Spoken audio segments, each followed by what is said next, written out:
So, does anyone remember Halo Infinite? At one point, it was Halo's savior, ready to bring Halo back in the forefront of the industry. But after a rocky release that was plagued with all sorts of problems, it very quickly faded into irrelevancy. On launch, it was completely dry with content, with some staples of Halo like Forge and Infection just completely missing. Not to mention the ridiculous customization model with the armor cores, and the fact that you couldn't even choose which game mode you wanted to play. It was quite sad to see a once great franchise so broken and battered, and with 343 having no real roadmap, many players left the game and never looked back. And unfortunately, I too was one of those players. But it's been 3 years after its release, and scrolling through my Steam library, I noticed Halo Infinite and wondered, hey, I wonder how that game is doing. And so I installed the game and hopped in. And in this video, let's take a look and see just how much fun there is to be had in Halo Infinite 3 years later. Now, for context, I have not been keeping up with the game and its updates, so keep that in mind as I'm going into this completely blind. Upon booting up the game and hopping into a few matches, one thing that immediately popped out was the maps. There was a lot of them, and some familiar faces return as well, like High Ground and Valhalla. But one thing to note is that it wasn't 343 that added these maps. Most of these are actually community-made maps that have been added to the matchmaking, which is honestly a great thing for the dedicated forgers in the community. It works out for all of us. 343 gets to be lazy, and we still get a boatload of maps. Now, in my humble opinion, I think there is a bit of a quantity over quality problem with the maps. Some of these maps are ridiculously big, making you have to walk for ages before you find someone to shoot. It makes matches drag on way too long than they need to be. However, legacy maps work surprisingly well in this game. Speaking of legacy, this Halo game finally lives up to that legacy when it comes to game modes. All of your fan favorites are here, and you can actually select which game mode you want to play. There are so many game modes to the point that there might honestly be too many, so make sure to filter out the game modes you want to actually play before hopping into quick play, or else you might be stuck playing whatever the hell this is. Infection is back, and it's Infection, really cool to have it back for those who like it. Firefight makes a surprising return, but a very welcome one, as this version is pretty cool.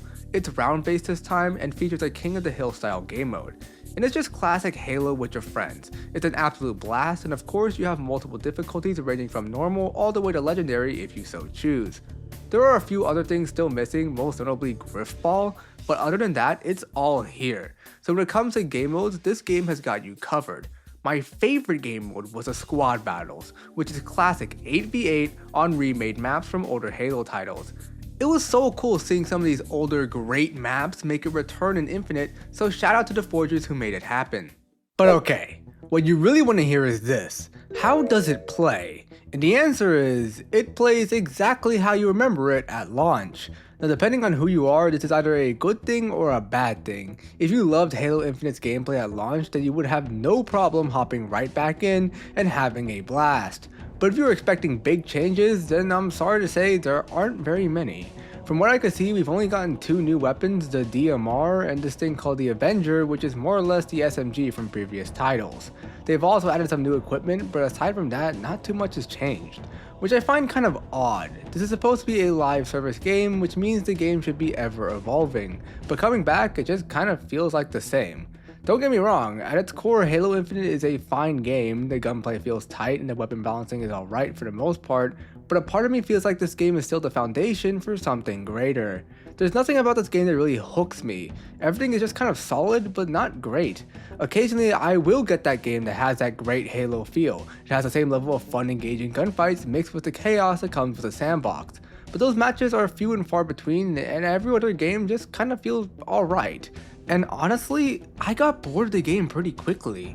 Maybe I'm just tired of Halo, but I didn't feel that same urge to sink hundreds of hours into this game like I did for the older Halo titles. If you really, and I mean really, liked Halo Infinite at launch and just wanted some more content, then you might enjoy the game now, but if you weren't sold on Halo Infinite at launch, then I don't see much here that will sell you now. When it comes to customization, well, it's about what you expect from a free-to-play game. Microtransactions galore. However, they did add the exchange, which uses a currency you get by simply playing the game. There are a few goodies you can snag, but none are really that interesting, and some are complete robberies. For example, I bought the Santa hat thinking I could just put it on any helmet I wanted, but no, you can only put it on this one helmet, which I don't own. Oh, and that reminds me, for some reason Armor Core still exists, which is stupid and greatly limits the customization options you have, which I think is a shame, as a big part of the old Halo titles was grinding for new customization options, but now that that's gone, there really is nothing to grind for. Well, other than the Battle Pass, which for some of you might be appealing, for me, it's just not my thing. All in all, is Halo Infinite better than it was at launch?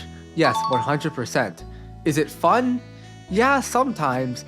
But does it live up to the legacy of OG Halo? Not really. Playing Halo Infinite feels like checking in on a recovering addict. He's not perfect, but he's doing the best with what he's got. But with the rebrand of 343 into Halo Studios, it seems like they're looking at much bigger projects, and it's likely they will move on from Halo Infinite pretty soon. Overall, Halo Infinite had an okay run, but it really had the potential to be so much more. However, I do think moving on from Halo Infinite is a smart decision. They've done a lot to try and revive the game, but nothing has seemed to work. Plus, with the changes in leadership and the change to Unreal 5, there's a lot more potential with a completely new Halo game. So, will I be returning to Halo Infinite? Nah, probably not. It was fun for a bit, but like I said, it got boring pretty quickly. So I think I'll be moving on from Halo Infinite and looking in the future for some better Halo. But what do you guys think?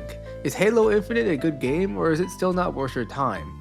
Let me know in the comments below, and don't forget to like, subscribe, hit the bell to be notified of every upload, and I'll catch you another time.